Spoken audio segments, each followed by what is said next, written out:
Olá, eu sou a professora Esther e você está aqui no nosso canal A História e Seus Caminhos. Já se inscreveu? Já deu seu like? Fez seu comentário? Não perca tempo, faça isso. Inscreva-se, fique aqui com a gente. E eu quero também agradecer a todos os que vêm se inscrevendo, que já se inscreveram e que têm divulgado o nosso canal. E hoje nós vamos de Constituição. Coisa muito importante para um país, né? Bom, pense bem, estamos na nossa 7ª Constituição, sabia disso?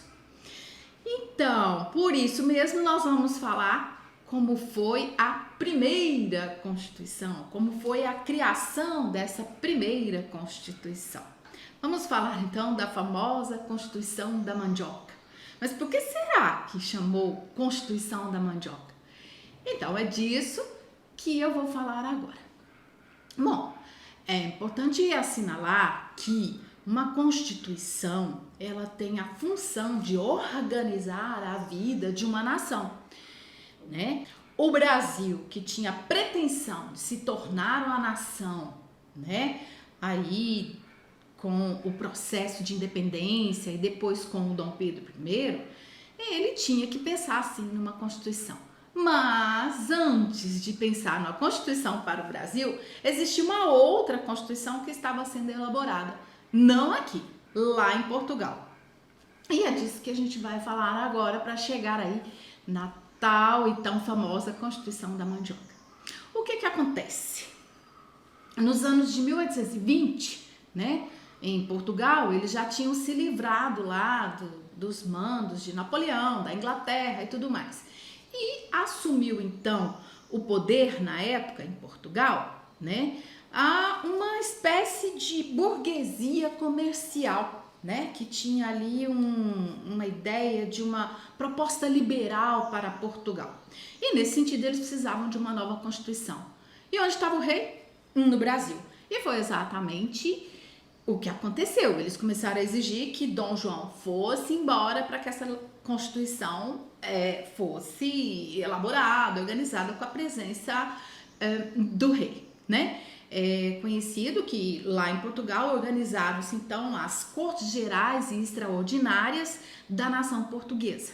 A gente sabe muito bem que essas cortes exigiram o retorno de Dom João. Bom, então Dom João foi embora em 1821 e ficou aqui no Brasil seu filho, Dom Pedro I, como regente, né? Isso no ano de 1821. O que acontece? Se estava organizando uma Constituição lá em Portugal, o Brasil tinha representantes para mandar, uma vez que o Brasil era Reino Unido de Portugal, tinha representantes para mandar, mas tinha algumas coisinhas que atrapalhavam o envio de representantes aqui do Brasil para Portugal para participar dessa Constituinte, né, que é o grupo de representantes, né, das localidades, dos grupos e das classes para a nova Constituição. E o que atrapalhou primeiro? O Brasil ainda tinha o sistema de capitanias. Embora Pombal tivesse tirado a ideia de hereditariedade, continuava como capitania. Então foi preciso organizar isso. Foi preciso passar as capitanias brasileiras para a condição de províncias. Isso já atrasou. E lá em Portugal, as cortes estavam amando esses atrasos, porque não queriam muitos representantes aqui do Brasil, não. E foi exatamente por isso que não queriam muito esses representantes aqui do Brasil, porque as cortes queriam muito que o Brasil voltasse a ser colônia. E eu vou deixar o card aqui, caso você queira voltar no vídeo sobre o processo de independência do Brasil, e você vai ver exatamente como foi isso. E ia se tirando aos pouquinhos aí os direitos que Dom João tinha dado à colônia, né, a colônia Brasil. Mas então, os representantes das novas províncias brasileiras, né, ficaram um pouquinho atrasados, porque tinha problema até chegar em Portugal. Alguns chegaram e nem conseguiram tomar posse e participar. E foi nessa situação que gerou bastante insatisfação em vários políticos brasileiros, né? que esses representantes que não conseguiram posse em Portugal e que ficaram aqui no Brasil procuraram então Dom Pedro, pedindo que ele chamasse, né, convocasse uma assembleia, né? Isso lá para junho de 1822. Olha, já tinha um tempo aí, mais de um ano que Dom João tinha ido embora, né? E então esse pessoal pediu que Dom Pedro organizasse essa assembleia para que fossem analisados os pontos que o pessoal aqui do Brasil não concordava, né, em relação ao que as cortes estavam fazendo lá em Portugal. E o que é que então o Dom Pedro resolveu fazer? Convocar realmente uma Assembleia Constituinte. Dom Pedro já estava com a visão lá na frente, já pensando no processo de independência, né? Então, ele convocou uma Assembleia Constituinte que, na realidade, só foi se reunir quase que um ano depois, né? Essa Assembleia Constituinte só aconteceu, teve início em 3 de maio de 1823, já passado aí o processo de independência, né? Inclusive, Dom João já tinha até acabado lá com as cortes portuguesas, né? Liberais, tinha retomado o absolutismo em Portugal. A situação aqui estava bem, né, efervescente. Por quê? Em 1822, quando Dom Pedro chamou para essa Assembleia Constituinte, só precisou organizar aí, né, eleger representantes, né, e estabelecer critérios para que as províncias escolhessem os seus representantes. Eu queria fazer um acréscimo aqui. O dia do início dessa assembleia, que ocorreu em 3 de maio de 1823, também é um dia que ficou marcado historicamente como o dia do parlamento, o dia da Assembleia Legislativa. Então, até hoje, né, a Assembleia Legislativa Brasileira comemora o seu dia no dia 3 de maio. Mas, como eu estava dizendo, foi uma efervescência. Primeiro era necessário, né, escolher seus representantes às províncias. Quais eram os critérios para a escolha dos representantes? Quem podia votar aí para escolher um representante? Primeira coisa, cidadãos e cidadãos no aspecto masculino, solteiros ou casados. Porém, se ganhassem pouco, estava fora. Analfabetos, é claro, né? Quase toda a população era analfabeta. Então, analfabetos podiam sim votar, né? Desde que tivessem lucros, ganhos e altos, né? Não, estava fora aí do direito de votar. A primeira coisa, as mulheres. Triste, né? Não podiam. Criminosos, mulheres, né, colocadas ali na linha junto com os criminosos. Mulheres, criminosos, padres, estrangeiros e escravizados. Ninguém desse grupo poderia votar para escolher o representante. Aliás, nem existiam como participantes ali das decisões, né? Existiam, né, mas eram tirados fora. E quem poderia ser votado? Poderiam ser magistrados, médicos, militares e principalmente proprietários rurais e de grandes propriedades, não era para qualquer coisa, né? Bom, o processo, como eu já disse, foi acalorado, porque já existiam diferenças ideológicas, né? Existia o grupo dos liberais radicais, comandados por Gonçalves Ledo, né? E por outro lado existia ali o grupo dos monarquistas liberais moderados. É muito interessante isso, né? Monarquista e liberal, né? E moderado. E isso influenciados por José Bonifácio. E nesse processo desse debate, desse duelo aí, Dom Pedro ficou meio que perdido aí entre o que ele queria e o que esses grupos queriam, né? Também ele acabou divergindo e brigando aí com os seus maiores apoiadores, que eram os irmãos Andrada, que José Bonifácio, que era ministro do seu governo, né? E Antônio Carlos de Andrada, que era o relator ali do processo, né, da Constituição. sem os seus apoiadores, imagina para onde foi a ideologia dessa nova Constituição que se pensava? Para o campo dos liberais, né?